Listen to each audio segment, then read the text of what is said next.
বিয়ের পর প্রথম বাবার বাড়ি আসলাম। আমার রুমে ঢুকতে গিয়ে আমি হতভম্ব। ঘর ভর্তি ভাইয়ার জিনিসপত্র। মাকে গিয়ে বললাম, মা, আমার রুমে ভাইয়া থাকে? মা স্বাভাবিক স্বরে বলল, হ্যাঁ। কেন? কেন মানে থাকলে কি সমস্যা?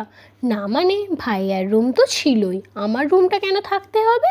ধুর পাগলি মেয়ে, বাবার বাড়িতে মেয়েদের নিজস্ব বলে কিছু থাকে নাকি? স্বামীর সংসারই তোর সংসার, ওটাই তোর বাড়ি।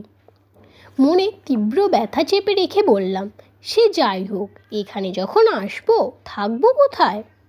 তুই তো এখন অতিথির মতো আসবি, দুদিন হেসে খেলে থাকবি, চলে যাবি।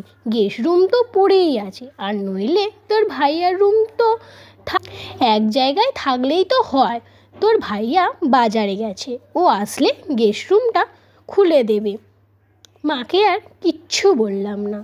বিয়ের 8 দিনের মাথায় আমার রুমটা এখন পুরোপুরিভাবেই ভাইয়ার রুম হয়ে গেছে। এখন আমি তাহলে এই বাড়ির কেউ না, বাড়ির রাজকন্যা, 8 দিনে বাড়ির অতিথি হয়ে গেলাম। এতদিন যে বাড়িটা নিজের বাড়ি বলে দাবি করতাম, সেই বাড়ি আসলে এখন আমার গেস্ট রুমে থাকতে হবে। নীরবে কাঁদছি। এই কান্নার অর্থ মেয়েরাই বোঝে, শুধু মেয়েরাই।